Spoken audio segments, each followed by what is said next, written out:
Hey there, Grumpy Old Fart here. Due to YouTube's changing quote-unquote community standards, I created a channel called Grumpy Old Fart over on Rumble, a free speech alternative to YouTube. You can see all of my stuff over there, including my political and social commentary, as well as my current events videos.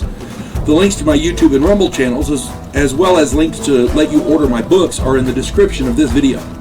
If you enjoy my content, please like, share, subscribe, and comment. I welcome your comments, even if you disagree with me.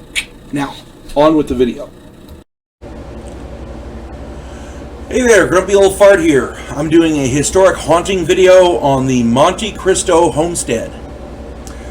Located in South Wales, Australia, the mansion was built in 1884 by Christopher William Crawley, C-R-A-W-L-E-Y.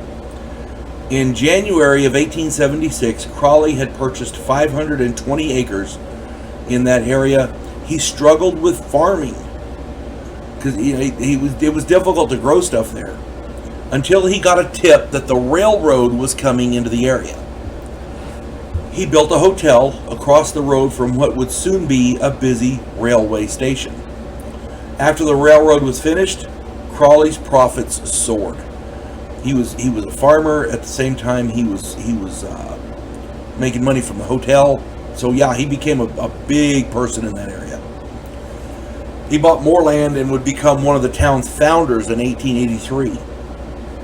In 1884, the mansion was built, and Crawley and his wife and their 7 children moved in. They became the cream of society. Stories of buried gold caused them no end of trouble. They were forever chasing people off the land. People, for whatever reason, he had taken a payment for something, and I don't recall what it was, in gold coins. And that money was never seen again. So people estimated that he buried it somewhere on the property or hid it in the house somewhere, that kind of thing. And everybody was there looking for it. Years after the family had passed on, stories of the atrocities which marked their rule of the house would surface. And these atrocities were really, really bad. But the people who were there looking for the gold wouldn't stop either.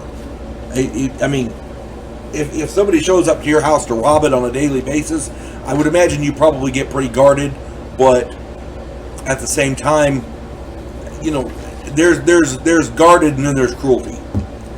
For example, a maid was carrying their infant daughter. The maid claimed that an invisible force pushed the baby from her arms. The baby fell, and as I understand it, fell down the stairs and died. I can't imagine what they did to that maid. Crawley himself died at the mansion on December 14th, 1910 of heart failure. His wife became a shut-in. She died on August 12th, 1933 of a ruptured appendix. Another maid, a young girl, was pushed off a balcony. She was pregnant at the time when she died. This was ruled an accident. One young boy claimed to be too sick to work. The boss, the foreman, thought that he was lying, and he set fire to his straw mattress. The boy couldn't get out of the bed, and he burned to death. The housekeeper's son was mentally retarded and was chained up in an outbuilding for 40 years. When the housekeeper died, nobody checked on him. Nobody knew anything about it. Nobody bothered to go out and look. So he was found out there several days later. It was just nasty.